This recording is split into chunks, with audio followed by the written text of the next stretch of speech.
morning everybody. Previous day we had work on lathe. What job did you perform that? Make a pin. And what operations did you perform in lathe? Anybody here? What operations for making that pin? What operations did you perform? You did turning, isn't it? Straight turning you did, facing you did, straight turning you did, then chamfering you did. So these operations you did for making the pin on lathe. And what is the cutting tool? What is the name of that cutting tool? Lathe. You will find a cutting tool for cutting corner, weight shape tool. What is the name of the cutting tool? Single point cutting. Isn't it? Why single point cutting tool? There is only one cutting edge. One cutting edge, that is why single point cutting tool. And in that case, you saw that the tool is fixed, job is rotating. Though there will be a cutting speed, and you know the cutting speed is the relative speed of the cutting tool with respect to the relative speed of the cutting tool with respect to the. Now here today again we will use the single point cutting tool in a different machine. Here the tool will be moving, and in that case the job rotation or the job we perform on a cylindrical job. The job was a cylindrical and rotation was circular, but here the motion will be relative motion or the motion will be to and fro. Here job will be fixed and tool will move. In that case, in lathe, feed was given on the tool. Feed motion was given on the tool. Here job is fixed, tool is moving, and feed will be given on the job. Fine.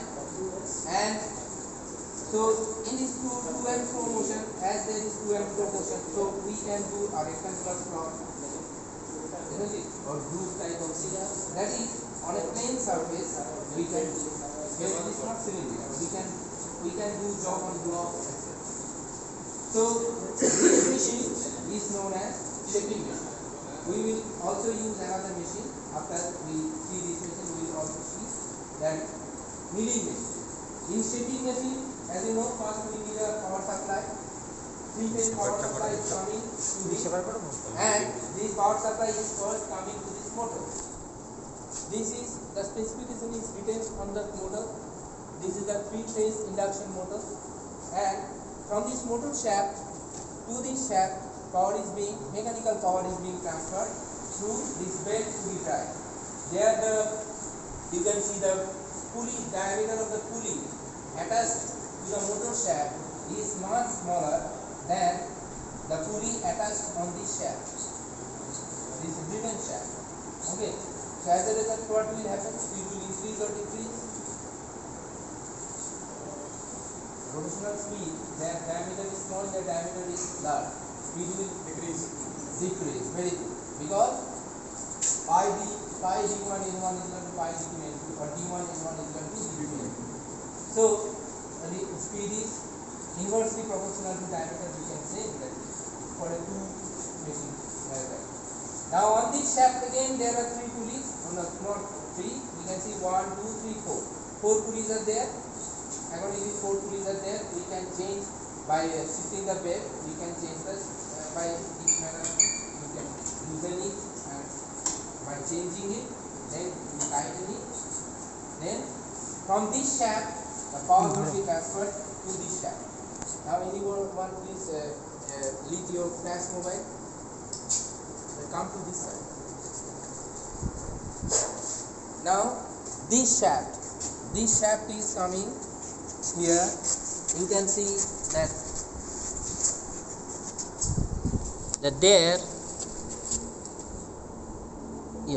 that shaft is coming to this small gear.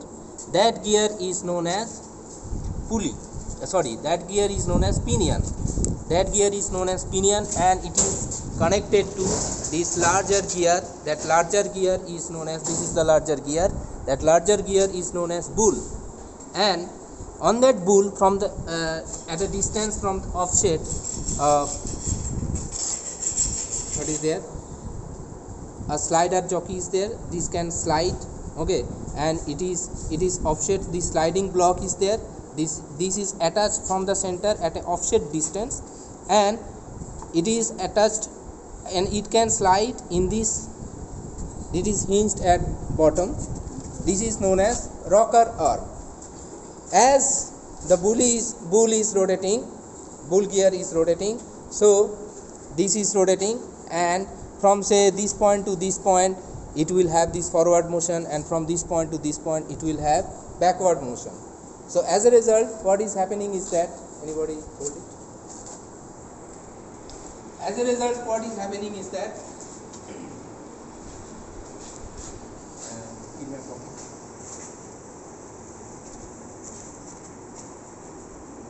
Focus on this copy. Here, come here, focus on this copy. So the mechanism is like that. There is a small gear, this is known as pinion, and drawing it just symbolically or schematically, and there is a large gear. Suppose this is the center, and there is a sliding block, and this is the rocker arm, it is hinged at bottom. So this sliding block is rotating with this bull gear, suppose in this manner, but as it is offset, say from this angle to this angle, say let us call it alpha, and this angle, this obtuse angle alpha, this acute angle say beta, from this to this the rocker arm will move from this to this, that is in the forward direction. It is rotating at uniform motion, so that much alpha is much larger than beta, so to move much angular angle will take much time than to move this beta. When it is moving from this to this, the rocker arm will move in this direction, that is in the backward direction. So the backward direction will move very quickly. So in the forward direction, what is happening, to show here, this is, see, with this rocker arm, this is attached, it is known as ram, this ram will move, okay, and on this ram we can see there is a tool post, and this tool post we can give depth of cut through this, there are graduations here, and accordingly we can set how much millimeter or how much depth of cut we want to provide, so that can be given. So, and on it you can see on this tool post there is a tool holder, and on these tool holders we have the single point cutting tool, as I was talking. Now there is a bench vise. In this bench vise we can attach the block or the job on which we will do the operations, and in this stroke we call it forward stroke. During this forward movement we call it forward stroke, it will cut, and during backward movement it will not cut. So the backward movement is idle time, we can say, isn't it? So it is not doing any job, any work, so that time should be reduced, so that our productivity will increase. You know, in industries every second is very much important, every millisecond is important, because large huge number of jobs will be there, too much to and promotions will be there, so much time will be saved if we can save when it is coming, if this time is reduced. Our forward motion, that is it, cutting speed is limited by different constants like tool material constants, job material constants, and other machining constants are there, by which that cutting speed is limited. We cannot reach beyond that, but we can increase the backward motion. Okay, so my return should be quick. So that mechanism I told you is known as quick return mechanism. What? Quick return mechanism. And during forward stroke it has cut. Now when it coming back, you have, suppose it has cut this portion, okay, if it is coming back to this, no problem, but when it is coming back, what we do is that it is having depth of cut, we have giving a fade. Now it will strike on this, it cannot come back, isn't it? So what can be done? So there is another mechanism so that tool automatically can be tilted like this and it will slide, because in the backward side it will not come, it will slide. So that is why flipping of the tool will be there. We call it flapper box mechanism. This is the flapper box. We call it flapper box. Okay. So come this side, and by we will attach handle to it. By moving this handle, we can give this direction feed, or say this direction. It will be this direction or this direction. We can give feed accordingly. So feed is given here on the job. Cutting speed or the main cutting motion. For cutting motion, the motion is given on the tool, and feed motion is given on the job. Feed is also given on by the tool, or we can also, there is a screw, a knee screw is there. By elevating that screw also we can lift the job upward and downward. You can see everywhere guideways are there. Here these are guideways. This is known as the saddle, table saddle. This is bench vise. On that we can fix the job. Okay. So this is however we can give automatic feed also here, by some mechanisms are there by which we can provide automatic feed to this job. Once we start the machine, it will do that job. So I hope you have understood how this machine works as a preliminary concept, and briefly you have understood how this machine is working, and your teachers will show how to make this happen. Okay. Any queries from this machine? Very good. Pause the video.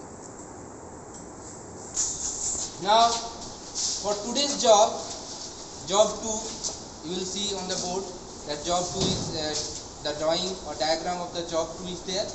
Now you have to exactly draw this job. You know whatever dimensions is there, scale is 1:1.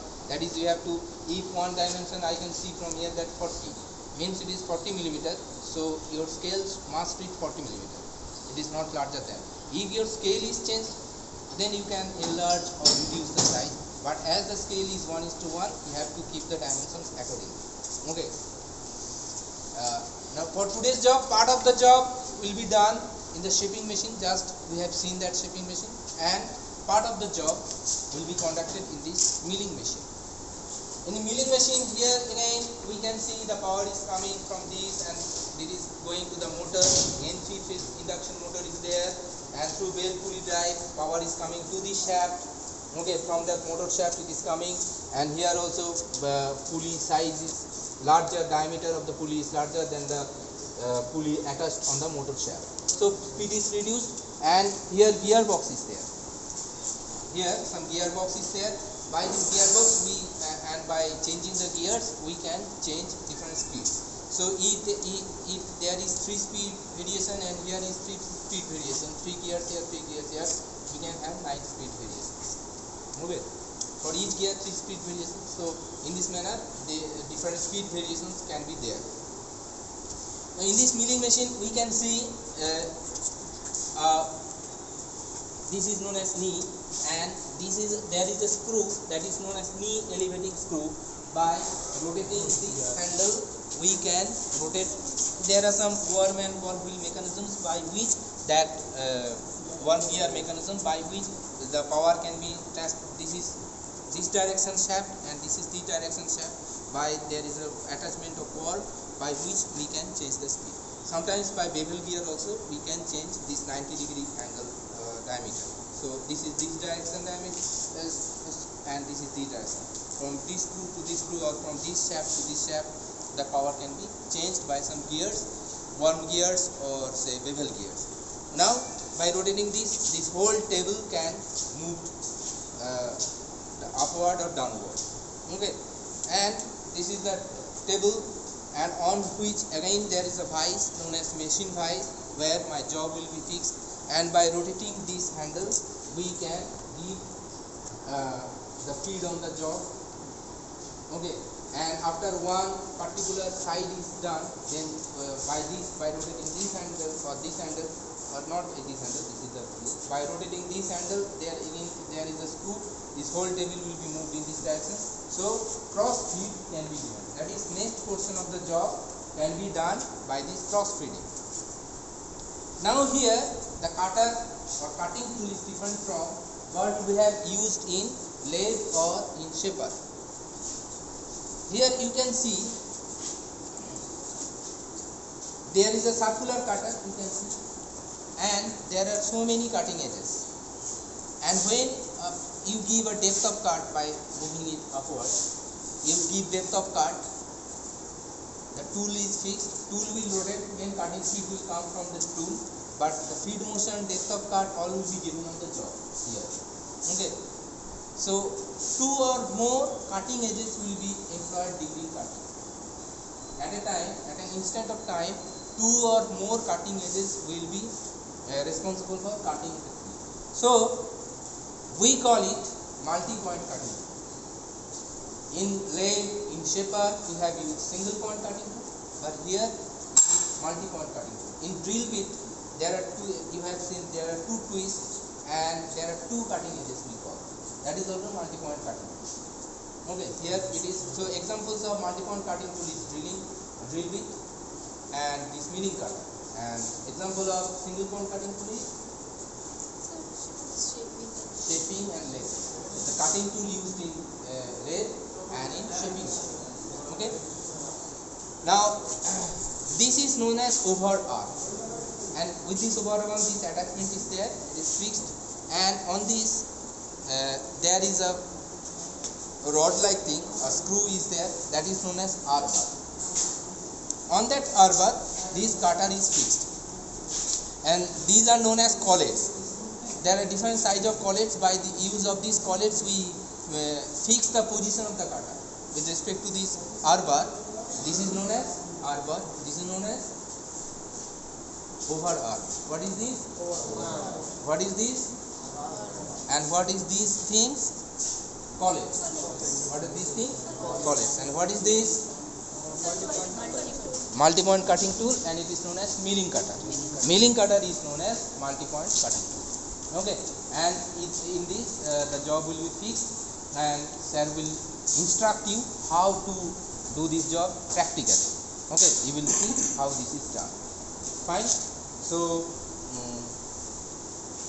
an automatic feed also can be given by attaching this device or activating this device. Automatic feed can also be given, but we will provide manual feed, both this straight feed and this cross feed. During this is known as cutting feed and feed motion. Next portion will be cutted. And another thing is that there are two types of milling, up milling and down milling. For the time being, as your first year student, it is not.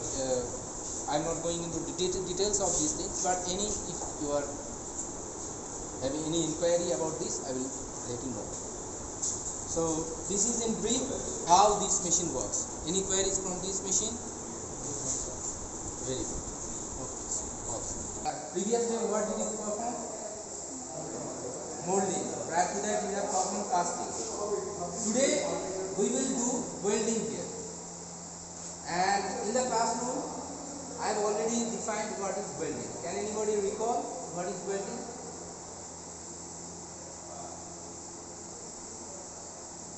Welding is a kind of permanent joint. Okay, where atom to atom or molecule to molecule contact becomes. So two parts becomes a single part. Now when this atom to atom or molecule to molecule joining is to be there, so what is needed?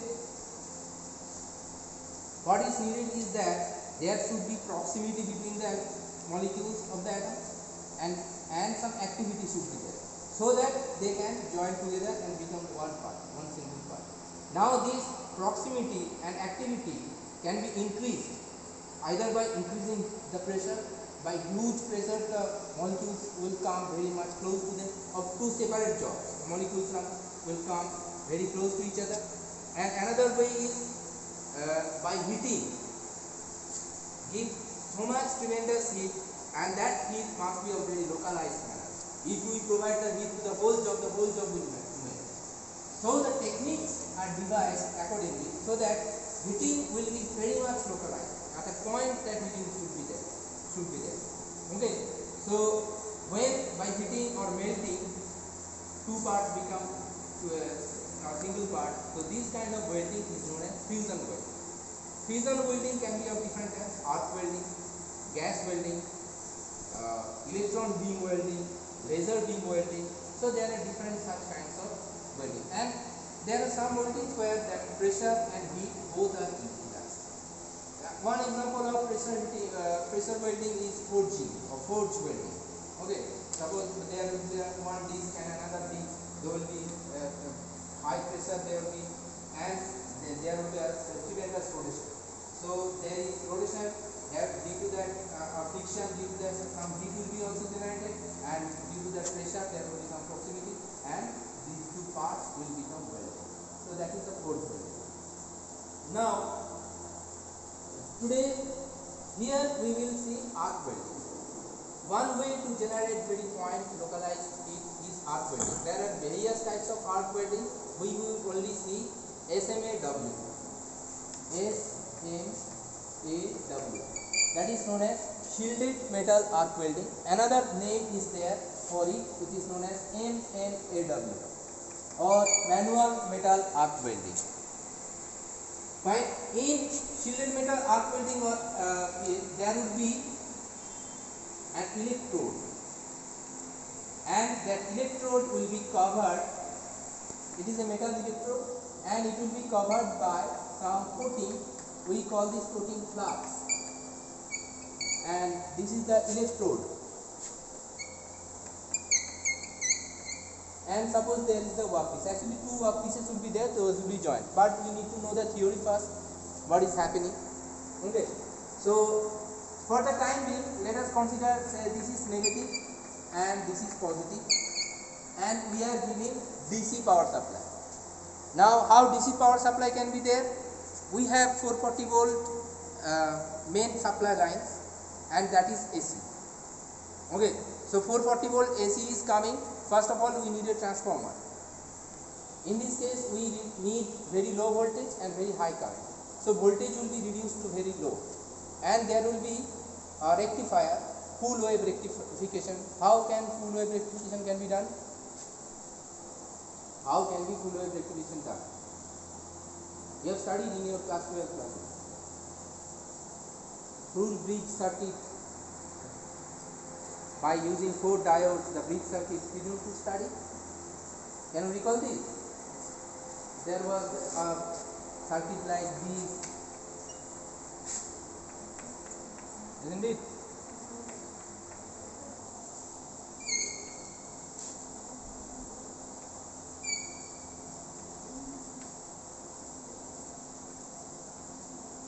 This kind of circuit was there.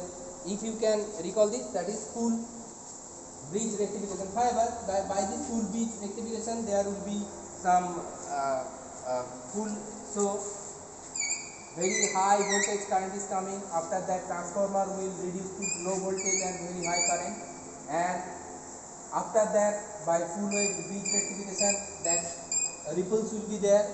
But we need constant voltage. There will be some electronic devices, filters, etc. by which from that, after that, we will have a constant voltage, a DC voltage. The DC voltage requirement for this arc welding is in the range of 20 to 50 volt. Within 50 volt, we don't feel any shock. Okay, this whole cabin, this whole thing, you can see that this is grounded. From that machine, from this machine, it is connected to one to this table, one to this tool holder. That is here. That electrode will be held here. Electrodes are held here, and welding will be done. Now, if you touch this or this, you will not feel any shock, because it is below 50 volt. Below 50 volt, we don't feel any shock. Our bodies have some contact resistance, and the current is limited very much. That is why we don't feel any shock in that case. Okay. So again, come to our theoretical aspect. So now the current is very high. Current is in the range of say above 80 ampere, 90 ampere, 100 ampere, this kind of current will be there, and voltage is about 30 volts suppose. Okay. Now what is done in welding? For arc welding we do an initial touch. We touch it and quickly withdraw it, and maintain a very small gap, say 2 millimeter to 5 millimeter, that kind of small gap is maintained. Okay, and we will see an arc has been generated. Now how this arc is generated? Whenever you are touching it and you are withdrawing it, if you imagine that in very slow motion, what will happen is that contact points are being reduced.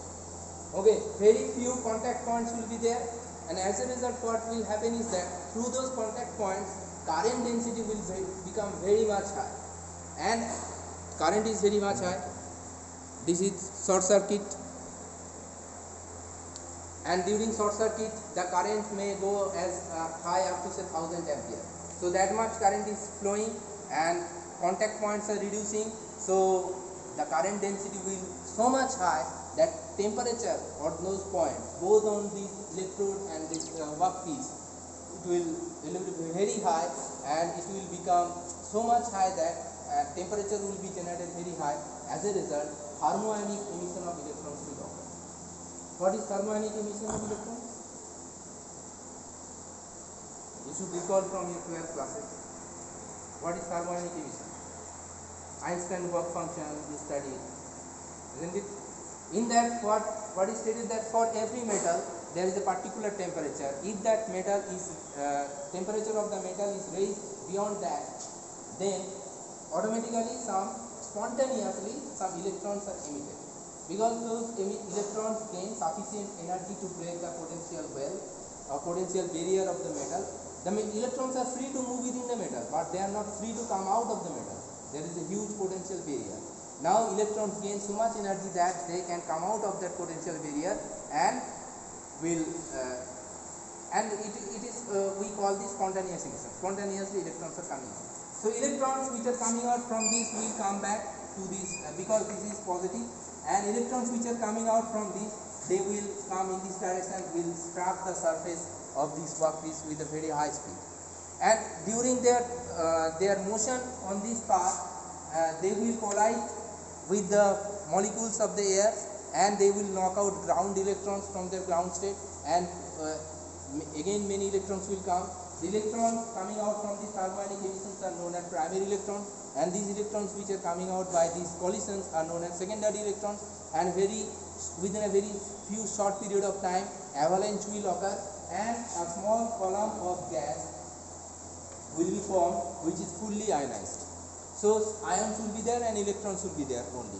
Electrons are coming out to this with a very high speed, half m v square, and say ions are also there, their mass is large but the velocity will be small. The ions will go to this and strike on this. But you can see kinetic energy more depend on the velocity as it is squared.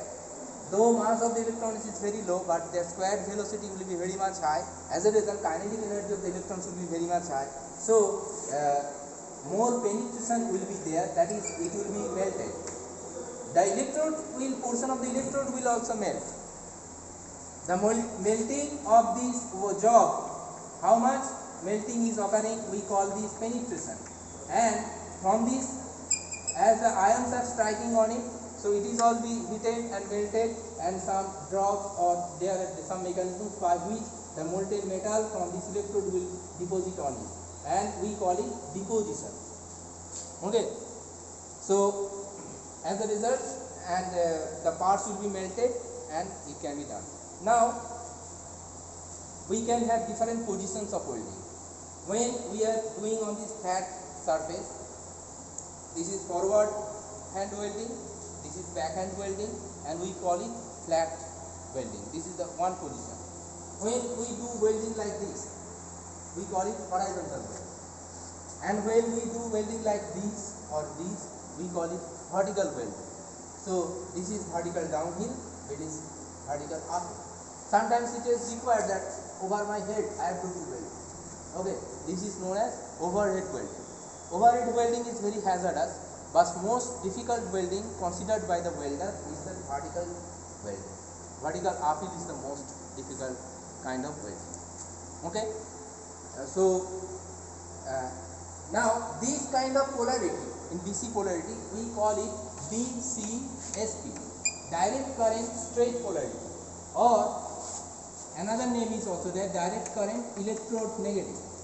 If the reverse is done, this is negative, this is positive, then we call it direct current reverse polarity, BCRP, or direct current electrode positive, DCEP. In DCRP, penetration will be smaller, deposition will be higher. However, we can also employ AC. In AC, the deposition and penetration will be on average. So, depending on our requirement, we can go for these different kind of polarities, either DCSP or DCRP or AC. So, these three kinds of polarity can be employed in this SMAW, manual metal arc welding. And another thing is that this plate thickness, suppose two plates are side by side are joined, then we call it bar joint. If this thickness is small, say within 5 mm to 8 mm, in general no edge preparation is required. Say 5 mm, 6 mm, no edge preparation is required. We call it square bar welding. Sometimes if the thickness is higher, then we call it V, single V edge preparation. Sometimes even higher, we go for double V. We can also go for U kind of edge preparation, single U, and for much higher welding, we can go for double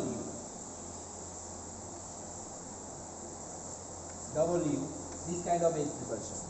So these are different kind of edge preparations which are employed during welding. For your case,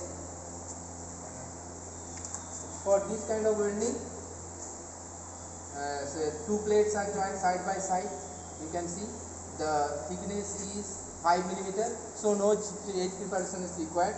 So we call it square bar joint by SMAW, square bar joint by shielded metal arc welding. Fine.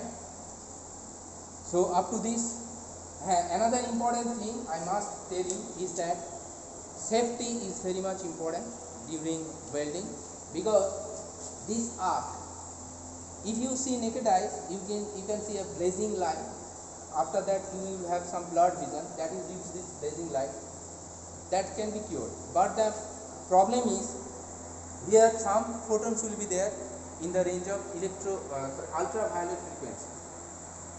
The photons which are emitting ultraviolet rays, they will strike our eyes and damage the retina, and that damage is reversible.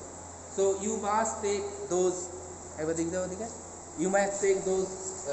glasses or wear contact lenses. Also you will use this kind of in front of our eyes. You must, in general you cannot see anything from that, but when you will do welding, you can see this arc and the welding spot you can see, and accordingly you can do the welding. Never look bare eyes, naked eyes, never look at welding zone. And also you have to wear gloves so that some welding splatter etc. will be there, that can be. Now another thing you should have asked, but nobody asked, as I told you many questions, nobody asked, that why this flux is there? Why this coating is there? You know, this is molten metal, isn't it? Very high temperature molten metal. So it will readily react with the atmospheric oxygen and nitrogen and form nitrides and oxides. As a result, what will happen? It will become very hard, and the welding will not be sound. It can break easily. Okay, and powder formation also will be there. So one purpose of this coating is that it will part of it will burn and produce huge gas, inert gas. That gas will splash out that atmospheric air, atmospheric oxygen, nitrogen, etc., and protect that welding zone. The molten metal zone, that welding zone will be protected from the atmosphere. Another part will melt and mix with the impurities of the molten metal and float over the weld pool. That is molten metal weld pool, float over it. So again it is giving the protection from atmospheric air.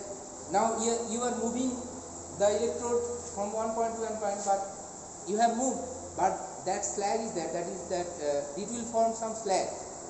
Okay, the slag will be there, and in that hot condition also it will protect the molten metal. Another function is that it will have some kind of proper heat distribution, uniform distribution, so that distortion, stress generation due to that heat is reduced. Because this is the suppose this is the welding zone. For this bulk welding, this is the welding. This portion is welding zone. Now around that welding zone, that will be affected by temperature also, and rest of the metal is normal temperature or very moderately you can touch this. So as there are different temperature variations, so stress generation due to the thermal contraction or this kind of thing, stress generation can be there, and residual stress can be there. So around the welding zone there would be a zone known as we call it heat affected zone. Okay, so that can also be minimized by this kind of your the slag formation. After welding is cooled down, by chipping action we remove that slag. Okay, fine, you have understood. Now we will practice and then do the job. Okay, fine. So what is being done here? Shaping. What this portion that is being moved? Come here. Yes. What is that? Ram. Very good. What is the kind of cutting tool?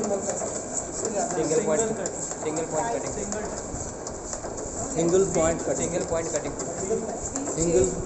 point cutting. The name of the tool is Single point cutting. yeah. And shaping for this cutting tool for shaping. And there is automation. Yeah, you are giving food. You are giving feed.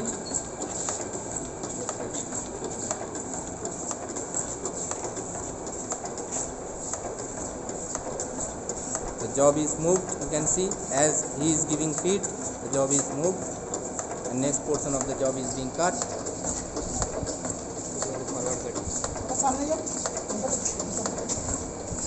You can see during forward motion it is cutting, and the backward motion the tool holder is keeping, isn't it? By this clapper box mechanism. Yes.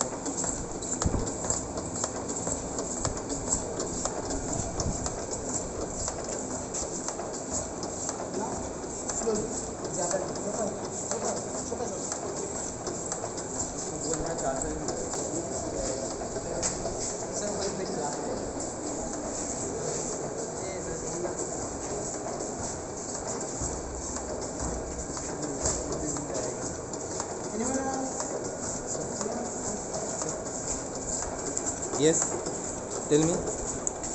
Sir, actually, can you produce any kind of smooth curves in this surface? If you want to produce any smooth, because the edges are very sharp, if you want to produce something like this.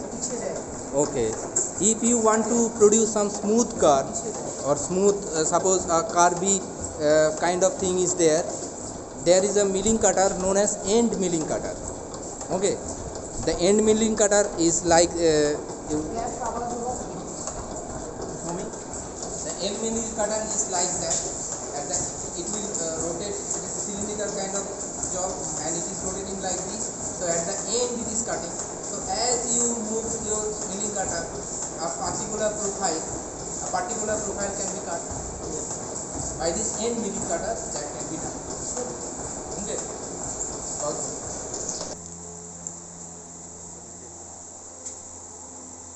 At first you on the switch.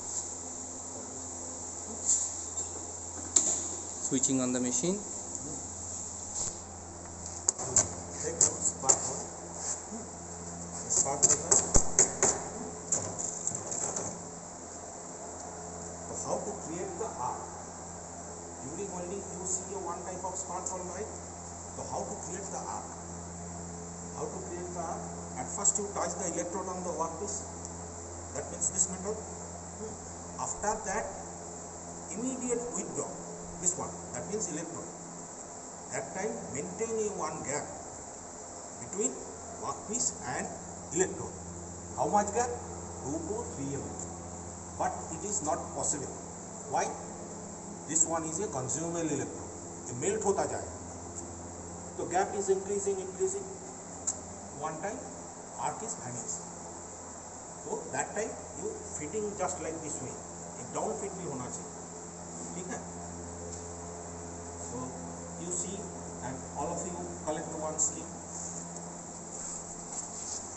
Collect these screens from this here.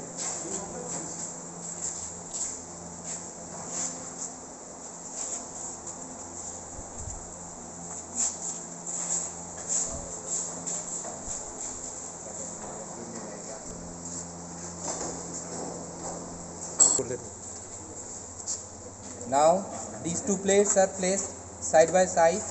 We are going to do square welding.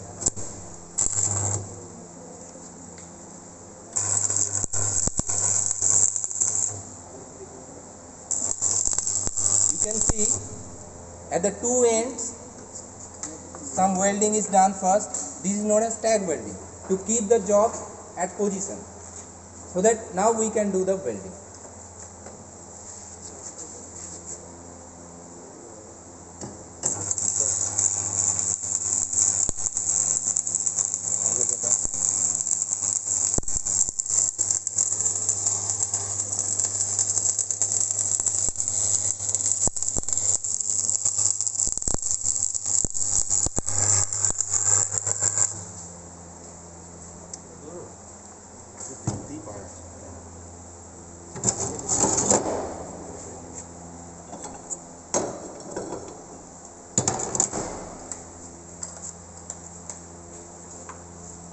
The other side will also be welded.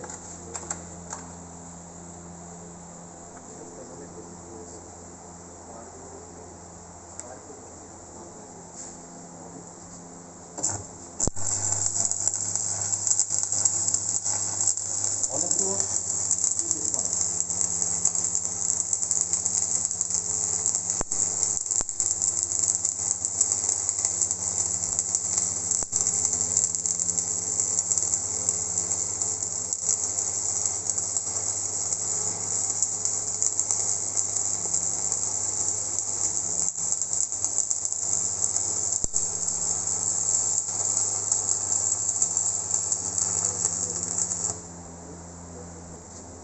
So a sound welding has been performed. You can see, and above it, when it will cool off, by this tool, that is known as, by this tool we are holding it. It is known as tong. By this tong we are holding it, and by this chipping hammer, you can see that hammer is known as chipping hammer.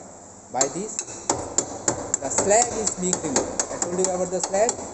Slag is being removed, and once the slag is removed, you can see the weld. Weld ripples you can see. You can see the ripples. Very fine welding has been produced. And by brushing we are cleaning it.